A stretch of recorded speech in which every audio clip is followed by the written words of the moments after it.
সুপ্রিয় চিকিৎসকবৃন্দ, কেরিয়ার গোল after internship সেশনে আপনাদের সবাইকে স্বাগতম।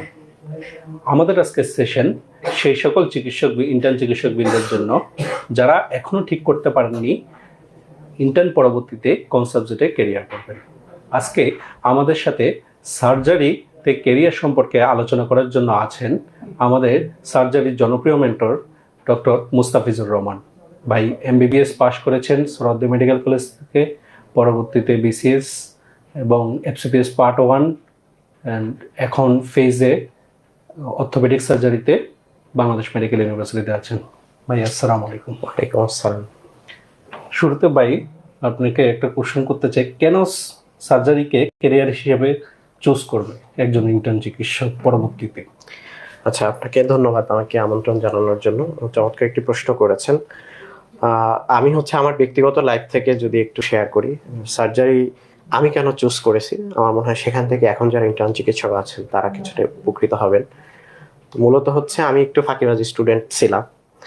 তো আমি যখন 5th ইয়ারে মেডিসিন এবং সার্জারি গাইনি 3টা সাবজেক্টই পড়ছি, তো তখন আমার কাছে মনে হয়েছে যে সার্জারি একটু মোর স্কিলড ওরিয়েন্টেড, আর মেডিসিন এটা অনেকটা আপনার নলেজ ওরিয়েন্টেড। তো সেক্ষেত্রে পড়াশোনাটা আমার কাছে অনেক বেশি একটু ডিফিকাল্ট লাগতো, হ্যাসেলের মনে হতো। তো আমি সেই জায়গা থেকে আমার কাছে মনে হয়েছে যে একটু পড়াশোনা থেকে একটু নিস্তার চাই। তো ওই জায়গাটা থেকে আমার যে সার্জারিতে আমি হয়তো কিছু স্কিল অর্জন করলে সেটা দিয়ে হয়তো আমি চলে যেতে পারবো না, আমার লাইফের কথা বলতেছি। তো প্রথমত যারা একটু ফাঁকিবাজ বা যারা একটু পড়াশোনায় ফাঁকি দিতে চায়, দেখা যায় স্কিলগুলো ভালো লাগে, হাতের কাজ ভালো লাগে, তো এই একটা জায়গা যে আপনি কোন সাবজেক্টে আসবেন সেটা সার্জারি হওয়ার জন্য আপনার এটা একটা ইয়ার জায়গা হতে পারে। আর আরেকটা বিষয় যে প্যাশন। আপনার অনেকে দেখা যাচ্ছে যে তার সার্জারিতেই প্যাশন, সার্জারিতে ক্যারিয়ার হিসাবে নিবে। এই দুইটা মোটামুটি কাজ করে। এর বাইরে মোটিভেশনের আরেকটা কাজ করে, সেটা আমরা সবাই জানি যে আমাদের আসলে আর্থিক একটা চাহিদা থাকে। তো অনেকে মনে করে যে সার্জারিতে হয়তো তুলনামূলক বেশি টাকা, পরিশ্রম সে তুলনায় কিছুটা হয়তো কম, পড়াশোনার দিক থেকে পরিশ্রমটা কম, আর আলটিমেটলি প্র্যাকটিস করতে গেলে বা অপারেশন করতে গেলে তো সেক্ষেত্রে যে আপনার পরিশ্রম সবারই একই রকম হয়। তবে আমি যেটা মনে করি যে আপনার সমপরিমাণ পরিশ্রম মেডিসিন এবং সার্জারিতে যদি কেউ করে, তাহলে সার্জারিতে মনে হয় একটু তুলনামূলক টাকা বেশি। তো এই 3টা জায়গায় আমি বলবো যে আপনার প্যাশন কোথায়, আপনার আর্থিক নিরাপত্তার কথা চিন্তা করা, এবং যে আপনার যদি পড়াশোনার থেকে স্কিলের কাজ বেশি ভালো লাগে, তো এই 3টা জায়গার সমন্বয় মোটামুটি আপনি চুজ করবেন যে আপনি ক্যারিয়ার কোথায় করবেন। তো এগুলো যদি সার্জারির জন্য পজিটিভ হয়, তখন আপনি সার্জারিতে ক্যারিয়ার করবেন। আচ্ছা ভাই, আমাদের মধ্যে আরেকটা ধারণা আছে যে সার্জারিতে ক্যারিয়ার করতে হলে যাদের বিসিএস আছে তাদের একটা এক্সট্রা বেনিফিট পাই, বা যে কি আবার অনেকের এমনও ধারণা আছে যে যে কি বিসিএস যাদের নাই তারা আসলে সার্জারিতে ক্যারিয়ার করে তেমন একটা লাভ হবে না। এটা আসলে কতটুকু সত্য? কিছুটা সত্য, তবে পুরোপুরি সত্য নয়। সত্যতা এই দিক থেকে আমি বলবো সেটা যাদের বিসিএস হওয়া থাকে এবং যারা আপনার এফসিপিএস পার্ট 1 করার পরে বিভিন্ন মেডিকেল কলেজে ট্রেনিং পোস্টে চলে আসে, সিএ রেজিস্ট্রার হিসেবে চলে আসে, তখন দেখা যায় যে একটা ইউনিটের দায়িত্বই তার উপরে থাকতেছে এবং সে সেখানে কিন্তু ফ্রিলি অনেক কাজ করার সুযোগ পায়। এমার্জেন্সি ওটিগুলো দেখা যাচ্ছে যে সিএ রেজিস্ট্রারদের তত্ত্বাবধানে চলে। তো সেই জায়গাতে আমাদের স্কিলের যে জায়গাটা, শেখার যে জায়গাটা, প্র্যাকটিস করার যে জায়গাটা, এটা আপনি যখন সিএ রেজিস্ট্রার থাকবেন, গভর্নমেন্ট মেডিকেলে আপনার পোস্টিং থাকবে, তখন আপনার জন্য অনেকটা ইজি কাজ শেখাটা, ঠিক আছে। আর অন্যান্য যারা এফসিপিএস ট্রেনি থাকবে, দেখা যাচ্ছে বেসরকারি যারা, তারা দেখা যায় আপনার এই সিএ রেজিস্ট্রারের অধীনেই কাজ করতেছে। তো যিনি অধীনস্থ থাকেন তিনি হয়তো দেখা যায় তার জন্য একটু রেস্ট্রিক্টেড থাকে সবকিছু, বা তিনি একটু কাজ শেখার সুযোগটা কম পান। কিন্তু যদি আপনি ভালো গুরু ধরতে পারেন, সার্জারি তো আসলে গুরুমুখী বিদ্যা। তো আপনি ভালো গুরু যদি পান, তাহলে কিন্তু আপনি দেখা যাচ্ছে যে গুরু আপনাকে কাজ শেখাবে। সেক্ষেত্রে আপনি প্রাইভেট ক্যান্ডিডেট নাকি গভর্নমেন্ট ক্যান্ডিডেট, এটা খুব বেশি কিছু ভ্যারি করে না। তবে আলটিমেটলি যদি সবকিছু বিচার করেন, তাহলে যারা গভর্নমেন্ট ক্যান্ডিডেট আছেন, যারা বিসিএস করা আছেন, তারা তো অবশ্যই কিছুটা আগায় থাকবেন। তবে ভিন্ন প্রেক্ষাপট যদি সার্জারির এফসিপিএস থেকে বের হয়ে আবার আপনারা রেসিডেন্সির দিকে চলে আসেন, তাহলে কিন্তু আসলে সুযোগটা সবার জন্য, গভর্নমেন্ট এবং যে নন গভর্নমেন্ট সবার জন্য অলমোস্ট সেম। তবে আলটিমেটলি আমি এটাই বলবো যে যারা গভর্নমেন্ট ক্যান্ডিডেট আছেন তারা কিছুটা আগায় থাকলেও যারা নন গভর্নমেন্ট আছেন তাদের আসলে হতাশ হওয়ার কিছু নাই। আপনাকে অবশ্যই একজন গুরু খুঁজে নিতে হবে যিনি আপনাকে কাজ শেখাবেন, যিনি আপনি স্কিল করে তুলবেন। ভাইয়ের কথা শুনে আমরা এতটুকু বুঝতে পারলাম যে হচ্ছে থেকে আসলে সার্জারিতে বিসিএস যারা বিসিএস হওয়া থাকবে তাদের তো অবশ্যই একটু বেনিফিট পাবেন, তবে হচ্ছে সার্জারির ক্ষেত্রে যেটা সবচেয়ে বেশি গুরুত্বপূর্ণ সেটা হচ্ছে যে কি গুরু। হ্যাঁ, আপনার গুরু আসলে আপনাকে সার্জারিতে সব কাজ হাতে ধরে শিখে বলতে গেলে চলে। তো এটা হচ্ছে একটা ইম্পর্টেন্ট জিনিস। আর একটা জিনিস হচ্ছে যে ভাই আমাদের তো এখন অনেক আগে আগে এক সময় ছিল যে সময় ফিমেলরা হচ্ছে সার্জারিতে কেরিয়ার করতো না, কিন্তু লাস্ট 10 ইয়ার্সে প্রচুর ফিমেল সার্জন বের হচ্ছে বা সামনে আগাচ্ছে। এখন সেক্ষেত্রে হচ্ছে ফিমেলদের জন্য সার্জারিতে কেরিয়ার করাটা কেমন চ্যালেঞ্জিং? এই ক্ষেত্রে আমি দুইটা পয়েন্ট আপনাদেরকে বলবো। একটা হচ্ছে বাংলাদেশের যে পার্সপেক্টিভ, আর্থসামাজিক যে অবস্থান সেই জায়গাটা, এবং আরেকটা হচ্ছে যে আমাদের ধর্মীয় যে একটা অবস্থান। দুইটা জায়গা থেকে দুইটা কন্ট্রাডিক্টরি হবে। তবে আর্থসামাজিক পার্সপেক্টিভ থেকে আমাদের সমাজ কি চায় যে একটু মেয়েরা হচ্ছে একটু ফ্যামিলিতে বেশি সময় দিবে, বা হচ্ছে একটু ছেলে মেয়েকে একটু বেশি সময় দিবে। তো সেই জায়গা থেকে দেখা যায় যে সার্জারিতে একটু হ্যাসেল আছে কি, যখন আপনি শিখবেন বা এই পর্যায়ে থাকবেন অথবা এর পরেও দেখা যাচ্ছে আপনার রাতে যে কোনো সময় ওটির কল আসতে পারে, একটা এমার্জেন্সি তৈরি হতে পারে। তো সেই সব জায়গা থেকে একজন মেয়ের জন্য ওইগুলো অ্যাটেন্ড করা একটু ডিফিকাল্ট। তো এই কারণে এই আর্থসামাজিক পার্সপেক্টিভ থেকে মেয়েদের জন্য কিছুটা ডিফিকাল্ট। আবার যদি আপনি ধর্মীয় পার্সপেক্টিভ দেখেন তাহলে কিন্তু দেখা যাচ্ছে যে মানে অনেকেই পর্দা মেনটেন করতে চায়, অনেকেই চায় যে তার মা বোন বা স্ত্রী একজন হচ্ছে ফিমেল সার্জনকে দেখাবে। বিশেষ করে আপনি যদি দেখেন যে আমাদের কোলোরেক্টালের কেসগুলো বা ব্রেস্টের যে কেসগুলো, হ্যাঁ এই কেসগুলো যখন হচ্ছে, কিংবা অন্য অন্য যে থাইরয়েডের কেসগুলো, কিংবা হচ্ছে যে আপনার একজনের টোটাল হিপ রিপ্লেসমেন্ট লাগতেছে বা এই ধরনের কেসগুলো, অর্থোপেডিক সার্জনও কিন্তু আমাদের ওইভাবে কিন্তু ফিমেল নাই। তো সেক্ষেত্রে আপনি যদি এই ইন্টিগ্রিটিটা মেনটেন করতে চান তাহলে কিন্তু আপনাকে মানে লটস অফ ফিমেল সার্জনস আপনাকে দরকার হবে। তো সেক্ষেত্রে আমি বলবো যে অবশ্যই ফিমেলদের একটা অংশ যাদের ওই হয়তো ফ্যামিলি ব্যাকআপটা ওইভাবে আছে যে না, ফ্যামিলিতে মা আছে অথবা শাশুড়ি আছে যে হচ্ছে হয়তো তার বাচ্চাকে একটু সময় দিতে পারবে বা দেখে রাখতে পারবে, আর সেটা না থাকলেও হয়তো অনেক ক্ষেত্রে চ্যালেঞ্জিং হয়। কিন্তু আমি বলবো যে ফিমেলদের অবশ্যই সার্জারিতে বেশি আগায় আসা উচিত। এবং হচ্ছে যে চ্যালেঞ্জ তো এখন আপনি দেখবেন যে মেডিকেল কলেজে কিন্তু হচ্ছে ছেলেদের তুলনায় মেয়েরা বেশি চান্স পাচ্ছে, তারা কিন্তু অবশ্যই তাহলে ভালো পড়াশোনা করতেছে এবং হচ্ছে তারা কিন্তু অবশ্যই মেরিটোরিয়াস। তো সেই জায়গা থেকে সার্জারি তো এখন আমার মনে হয় যে বাংলাদেশের আর্থসামাজিক অবস্থা, ধর্মীয় প্রেক্ষাপট এগুলো অনেক বেশি ডিমান্ড করে যে বেশি বেশি ফিমেল সার্জন আমাদের এখানে আসুক। এবং আমাদের সাথে কিন্তু কোর্সে অনেক ফিমেল সার্জনরা মানে ফিমেল রেসিডেন্ট আছে বা ট্রেনিং এ অনেক ফিমেল রেসিডেন্ট আছে। আমি হচ্ছে বিএমএতে দেখছি এখন কিছু কিছু কিন্তু অর্থোপেডিক্সেও আমাদের ফিমেল রেসিডেন্ট আসতেছেন। হ্যাঁ, এটা পজিটিভ, অবশ্যই পজিটিভ। যেমন ইউরোলজিতে এখন বেশ কিছু ফিমেল সার্জন আছে। আচ্ছা ভাই, আপনার কাছে আরেকটা কোশ্চেন, সেটা হচ্ছে যে কি এখন বর্তমানে সার্জারিতে মানে সবার পছন্দের শীর্ষে কি কি সাবজেক্ট রয়েছে? এটা আসলে ভেরি করে, ওইভাবে আপনি হচ্ছে রেটিং করতে পারবেন না। তবে আমার কাছে মনে হয়েছে যে বাংলাদেশে বর্তমানে অর্থোপেডিক সার্জারি হয়তো চাহিদাবহুল। হ্যাঁ, সবসময় থাকবে, এটা শুধু বাংলাদেশে না, এটা আসলে পুরো ওয়ার্ল্ডের পার্সপেক্টিভে। হ্যাঁ, নিউরো সার্জারিও বেশ চাহিদাবহুল আছে। তারপর হচ্ছে যে আপনি হেপাটোবিলিয়ারির কথা বলতে পারেন, কোলোরেক্টালের কথা বলতে পারেন। হ্যাঁ, এইসব জায়গাও কিন্তু অনেক বেশি মানে আমাদের সার্জন নাই এবং সেখানে কিন্তু অনেক বেশি ডিমান্ড আছে আমাদের। তো আমি আসলে ওইভাবে স্কেলিং করবো না যে এটা ফার্স্ট, এটা সেকেন্ড, এটা থার্ড। আমি বলবো যে মানে বাংলাদেশের যে পেশেন্ট এবং হচ্ছে ডক্টরস রেশিও, সেখানে আমার মনে হয় যে প্রত্যেকটা সার্জারির জন্যই অবারিত সুযোগ আছে, প্রত্যেকটা স্পেশালিটির জন্যই অবারিত সুযোগ আছে আপনি একজন গুড সার্জন হিসাবে, স্কিল সার্জন হিসেবে নিজেকে প্রতিষ্ঠিত করার। এবং সব জায়গাতেই আপনি যদি সম্মানের কথা বলেন, সম্মান আছে। টাকার কথা যদি ধরেন তাহলে প্রচুর টাকাও আসলে আছে, একটা সময় গিয়ে হবে আর কি। শুরুতে হয়তো সবার জন্যই টাফ, এই যে আমাদের যেটা ট্রেনিং পিরিয়ড এবং এর পরবর্তী কিছুটা সময় সবার জন্য টাফ, কিন্তু একটা সময় গিয়ে আপনি যে টাকার কথা বা সম্মানের কথা চিন্তা করেন তাহলে আমার মতে বাংলাদেশের পার্সপেক্টিভে আপনার কি দেখবেন যে হয়তো এমন অর্থোপেডিক সার্জন আছে তার অত বেশি প্র্যাকটিস নাই, আবার হচ্ছে এমন কোলোরেক্টাল সার্জন আছে যার অনেক বেশি প্র্যাকটিস, অনেক অনেক ইনকাম। তো সেই জায়গা থেকে কিন্তু আসলে র্যাঙ্ক কি করাটা কঠিন। আপনি যত বেশি স্কিলড হবেন, আপনি যত বেশি নলেজেবল হবেন, আপনি যত বেশি হচ্ছে রোগীদের প্রতি একটু সিম্প্যাথি এমপ্যাথি দেখাবেন, রোগীরা আপনাকে পছন্দ করবে, তত আপনার প্র্যাকটিস ভালো হবে, আপনার সম্মান এবং টাকা দুইটাই আসবে।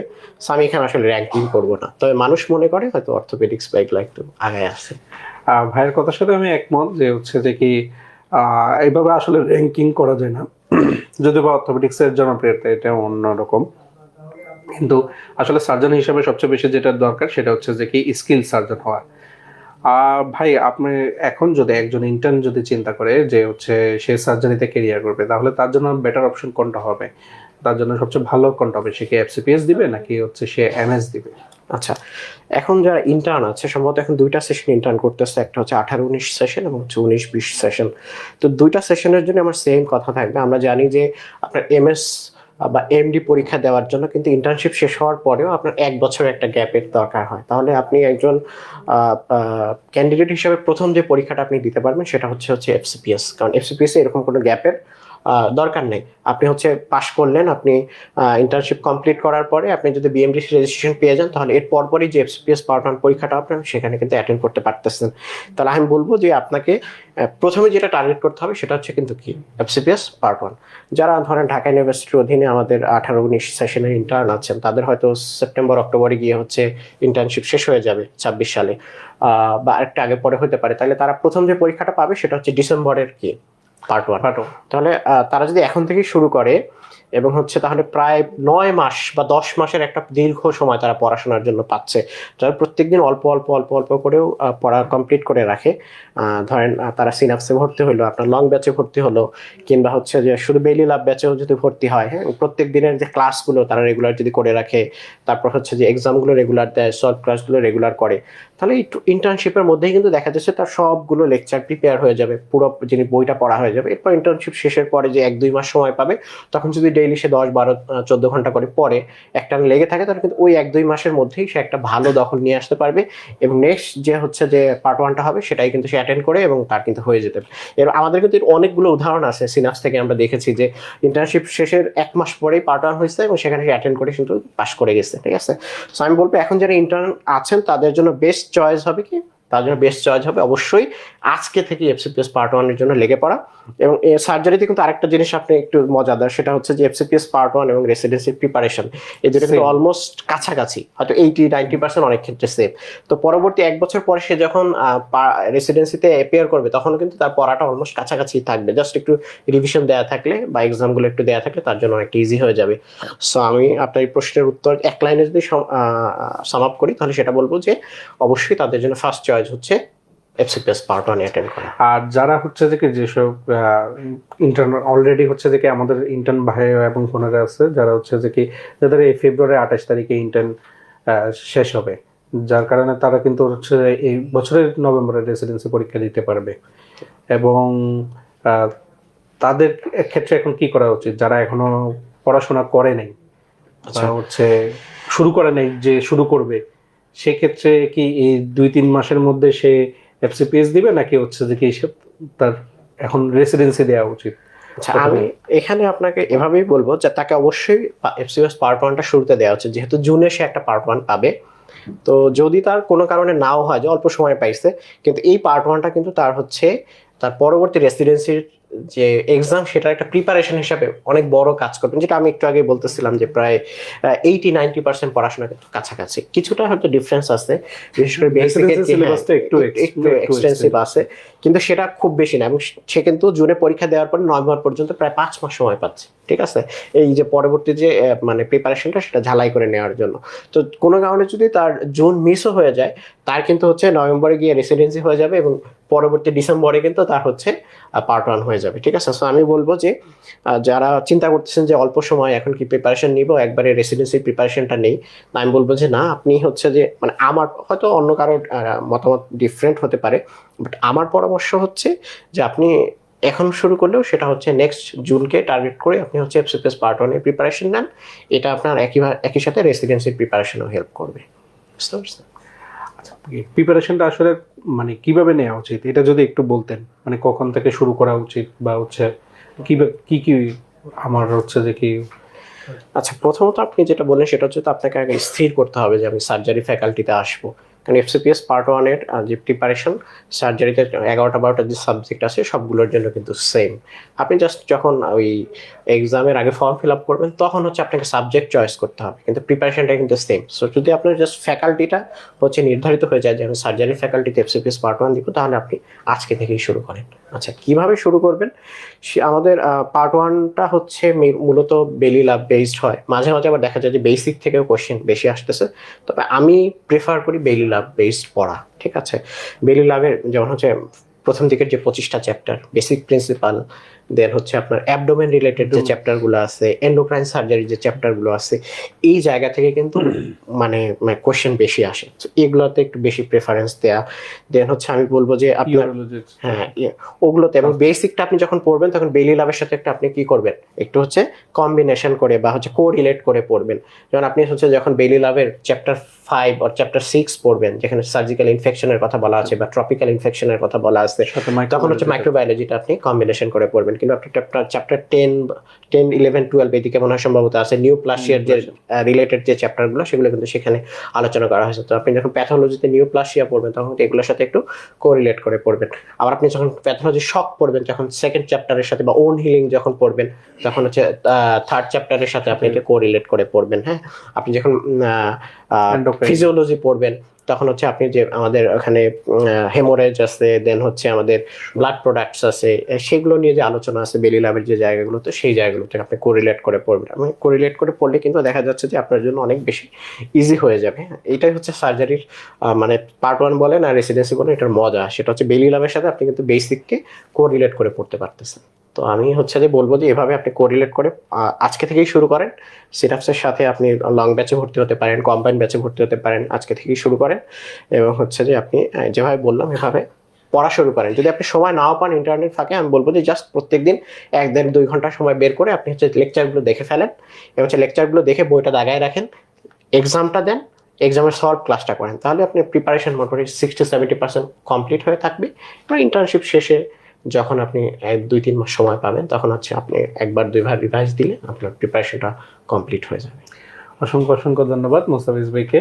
ভবিষ্যৎ সার্জনদের জন্য যদি কিছু এক লাইনে কিছু বলতে চান তাহলে এক লাইনে যেটা বলবো, সার্জারিকে প্যাশন হিসাবে নিতে হবে এবং বেস্ট সার্জন হওয়ার জন্য যত স্কিল অর্জন করা দরকার সেটা আমাদের টার্গেট থাকতে হবে।